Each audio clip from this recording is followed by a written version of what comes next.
Ketika mendengar koko ayam di pagi hari, ada sukacita, ada syukur yang tak terhingga. Kita persembahkan kepada Tuhan bahwa hari yang baru kembali Tuhan karuniakan di dalam kehidupan kita.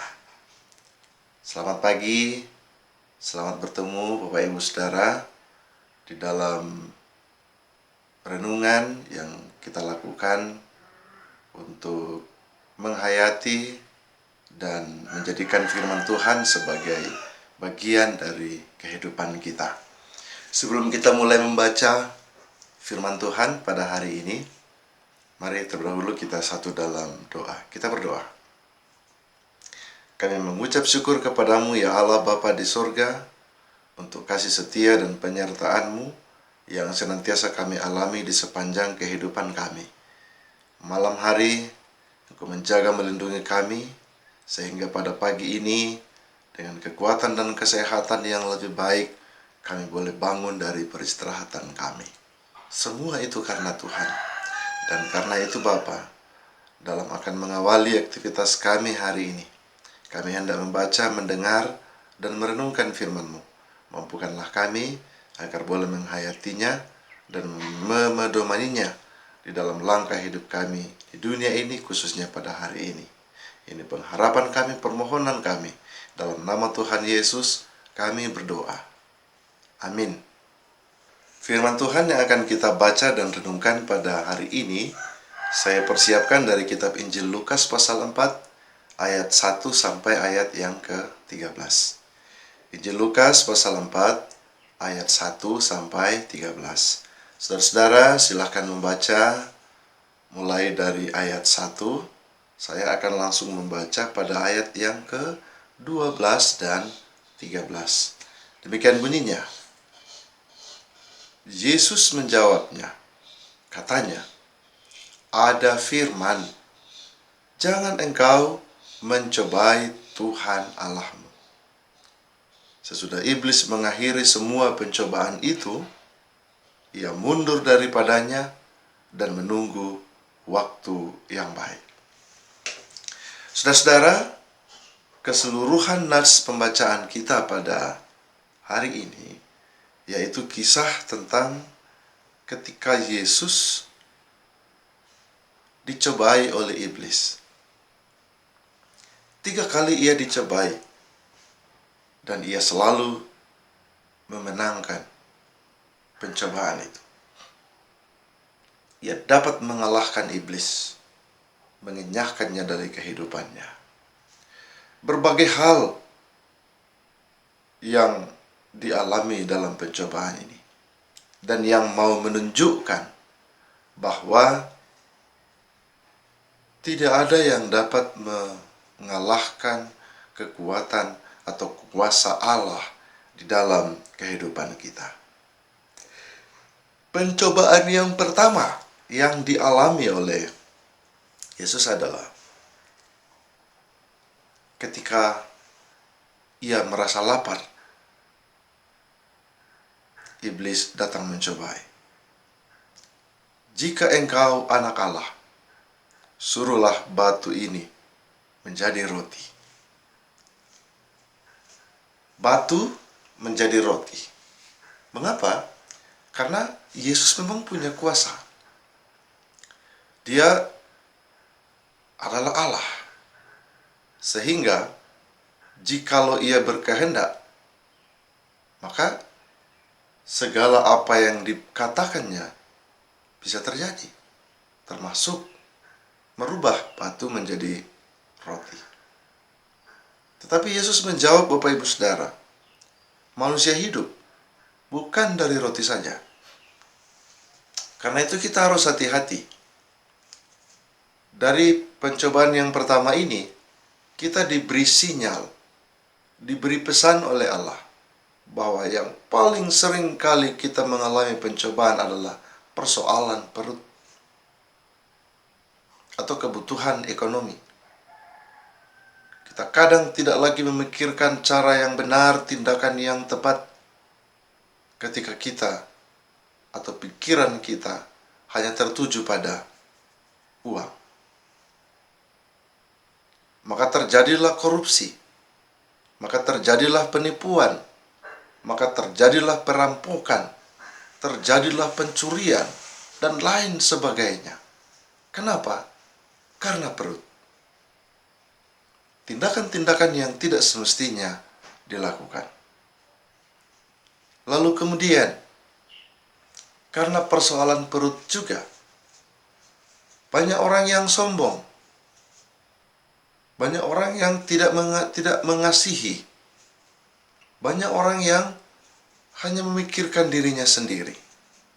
Mengapa? Takut persoalan perut mereka untuk masa yang akan datang habis ketika ia mengasihi sesamanya, ketika ia memberi, ketika ia menolong orang lain. Jadi cobaan oleh karena perut ini banyak bentuknya. Karena itu mari kita berhati-hati. Tuhan kita sudah mengalahkannya, sehingga kita pun harus dapat mengalahkan pencobaan oleh karena persoalan ini. Itu pertama. Kedua,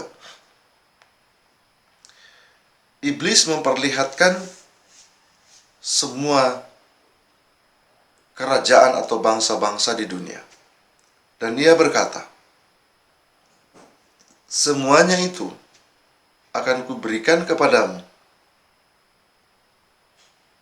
kalau engkau menyembah aku.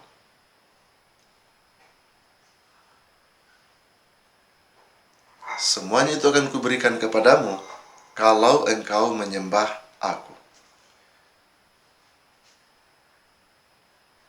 Bapak Ibu Saudara, keindahan dunia ini dan segala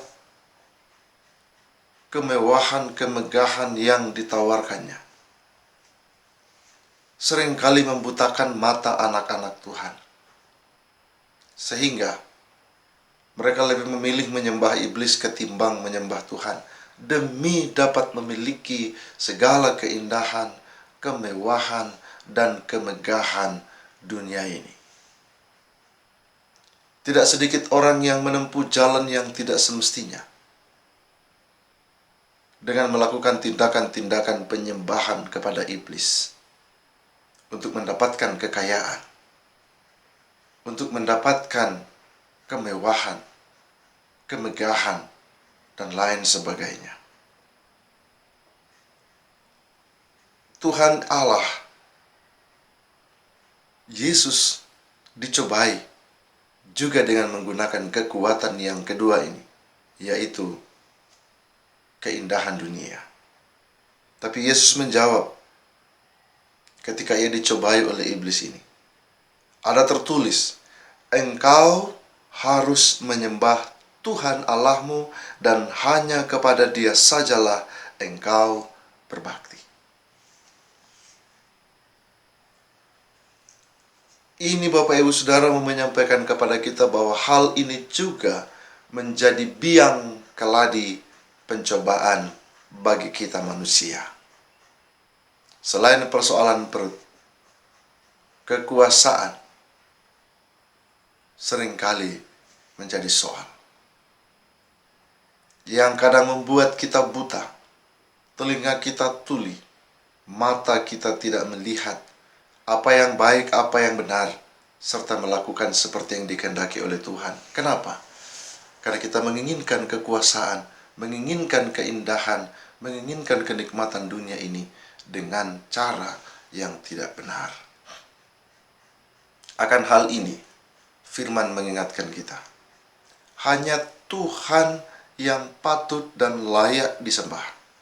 Dan tidak ada kuasa lain dalam dunia ini selain kuasa Tuhan yang dapat mengatur dan menguasai dan memberkati kehidupan kita.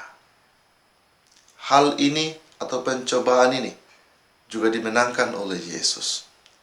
Sehingga seharusnya kita sebagai umatnya juga harus mengalahkan ketika kita punya keinginan, kemauan untuk memiliki kuasa atau merasakan kenikmatan, keindahan, kemegahan dunia ini. Mintalah kepada Tuhan, semuanya akan diberikan ketika Tuhan berkehendak Tidak ada yang dapat merintanginya di dalam kehidupan kita. Yang terakhir, pencobaan yang dialami Yesus ialah Ia mengatakan kepada Yesus bahwa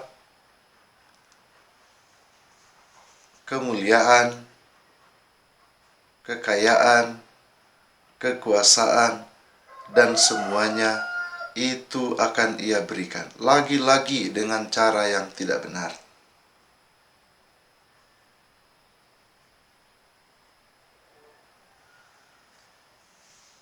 Ia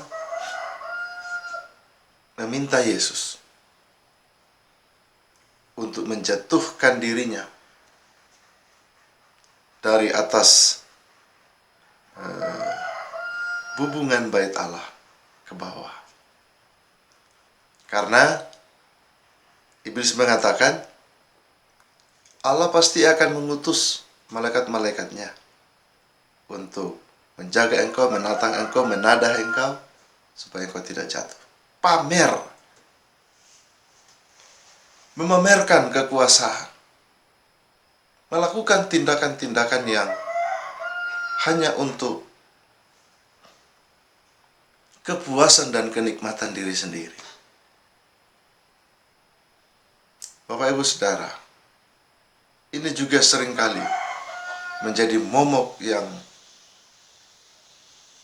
membuat kita dalam hidup ini kehilangan kendali atas diri kita. Peran tanggung jawab yang diberikan bukan untuk kita pamerkan, bukan kita gunakan untuk menindas, bukan kita gunakan untuk menyengsarakan orang lain.